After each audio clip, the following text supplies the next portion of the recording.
আসসালামু আলাইকুম, সবাইকে স্বাগত জানাচ্ছি সিংহক রান্নাঘর চ্যানেলে ঈদ স্পেশাল একটি ডেজার্ট রেসিপি দেখার জন্য। আজকে তৈরি করে দেখাবো, খেতে খুবই মজার নবাবী সেমাই অথবা ক্রিম সেমাই।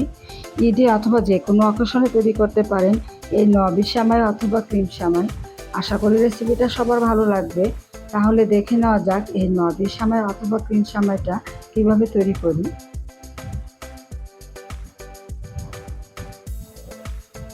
চুলায় একটি পাত্র বসিয়ে 2 চামচ ঘি হালকা গরম করে নিব। আপনারা চাইলে এখানে বাটার ব্যবহার করতে পারেন। এবার এখানে দিয়ে দিচ্ছি 1.5 প্যাকেট লাচ্ছা সেমাই। আর এই লাচ্ছা সেমাইটা ঘিয়ের মধ্যে ভালো করে ভেজে নিব। আর চুলার আঁচটা এই পর্যায়ে রাখতে হবে খুবই লোতে।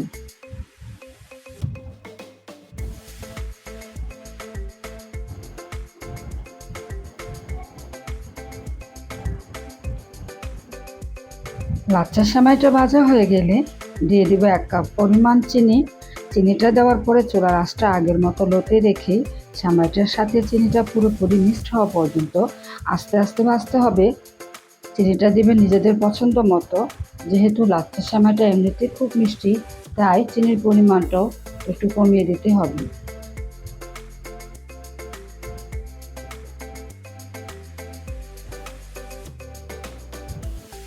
সেমাইটা ভাজতে ভাজতে যখন চিনিটা সেমাইয়ের সাথে পুরোপুরি মিশে যাবে, তখন দিয়ে দিচ্ছি আধা কাপ পরিমাণ ফুল ক্রিম গুঁড়ো দুধ। আর গুঁড়ো দুধটা দেওয়ার পরে এটাকে সেমাইয়ের সাথে ভালো করে মিশিয়ে নিতে হবে। আর চেষ্টা করবেন গুঁড়ো দুধটা শেষ পর্যায়ে দেওয়ার জন্য, এতে করে গুঁড়া দুধের ফ্লেভারটা খুব ভালো আসবে।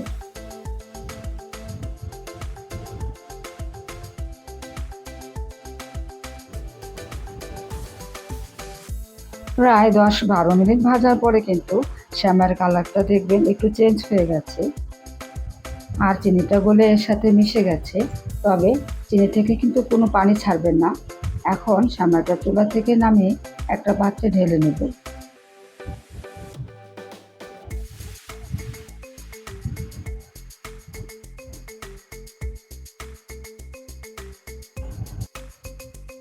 নবাবী সেমাইয়ের ক্রিম তৈরি করার জন্য চুলায় একটি পাত্র বসিয়ে 1 লিটার ফুল ক্রিম লিকুইড দুধ ব্যবহার করছি।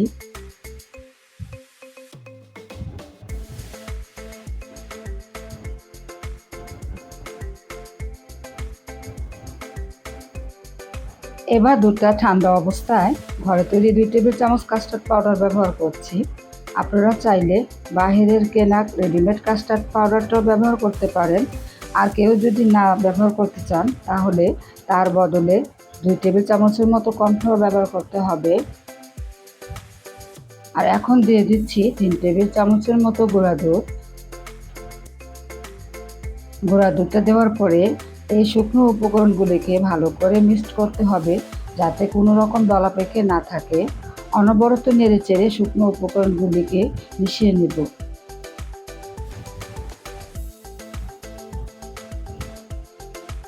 আর এখন দিয়ে দিচ্ছি আগে থেকে তৈরি করে রাখা হোমমেড হেভি ক্রিম।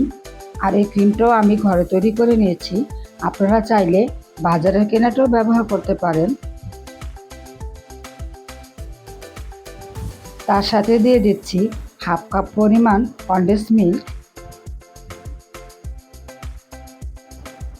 কনডেন্স মিল্কের পরিবর্তে চিনিটাও ব্যবহার করতে পারেন।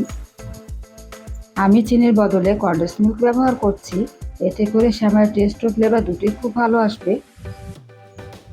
আর দুধটা ঠান্ডা থাকা অবস্থায় সব কিছু ভালো করে মিক্স করে নিয়ে তারপর চুলাটা অন করে মিডিয়াম হিটে জাল করতে হবে দুধটা কিছুটা ঘন হওয়া পর্যন্ত।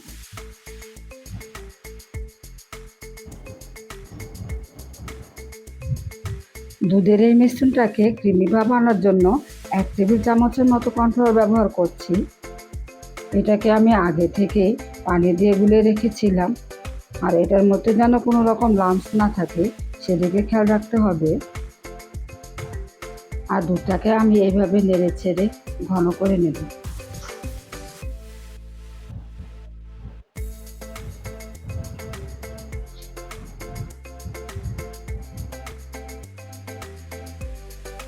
দুধটা কিন্তু আস্তে আস্তে অনেকটাই ঘন হয়ে যাচ্ছে।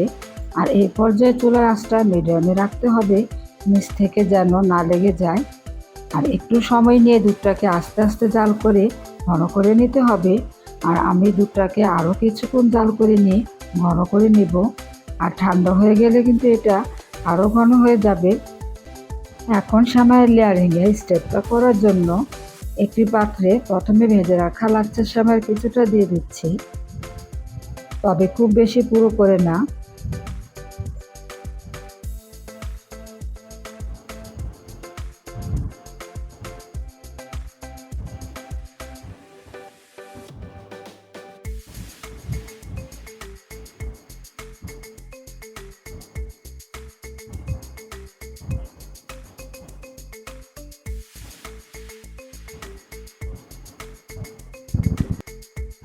আমি যেহেতু কয়েকটা লেয়ার তৈরি করব, তাই প্রথম লেয়ারের সময় অল্প কিছুটা দিয়ে উপর থেকে তৈরি করে রাখা ক্রিম দিয়ে দিচ্ছি।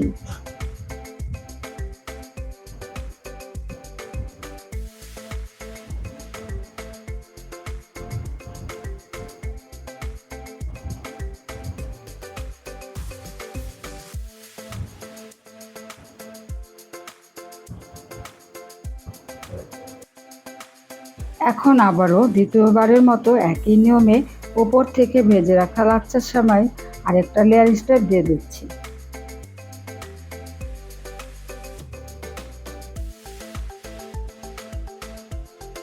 আর একই নিয়মে ক্রিমটাও দিয়ে দিচ্ছি।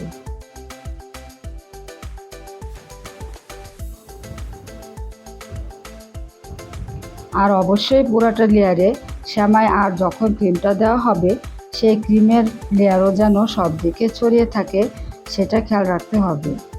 আমি এখানে কয়েকটা লেয়ার তৈরি করছি, আপনারা চাইলে যে কোনো একটা লেয়ারও এই সেমাইটা পরিবেশন করতে পারেন।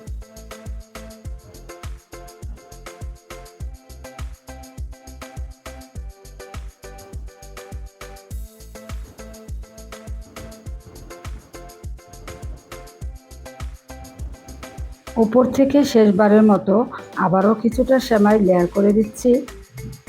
এভাবে করে বেশ কয়েকটা লেয়ারে সেমাই এবং ক্রিম দিয়ে এই নোয়াবি সেমাইটা পরিবেশন করলে খেতে কিন্তু খুব ভালো লাগে।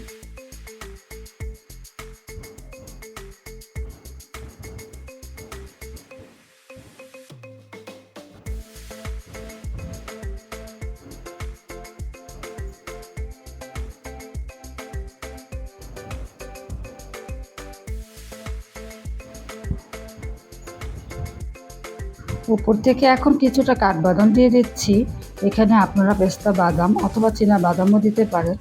মোট কথা আপনারা আপনাদের পছন্দ মতো সাজিয়ে নিতে পারেন। আর এবার দিয়ে দিচ্ছি কিছু পরিমাণে কিশমিশ পরিবেশনের জন্য। লেয়ারিংটা করে নেবেন ক্রিমটা গরম থাকতে থাকতেই। তবে এই সেমাইটা কিন্তু ফ্রিজে রেখে ঠান্ডা করে খেলে অনেক বেশি মজা লাগে। আশা করি রেসিপিটা সবার খুব ভালো লেগেছে। আর রেসিপিটা ভালো লাগলে অবশ্যই সবাই বাসায় ট্রাই করবেন। আর একটা লাইক দিয়ে আমার চ্যানেলটা সাবস্ক্রাইব করে রাখবেন। আর একটা লাইকে কিন্তু পরবর্তীটা রেসিপিটা করার জন্য আমাকে অনেক উৎসাহিত করবে। আল্লাহ হাফেজ।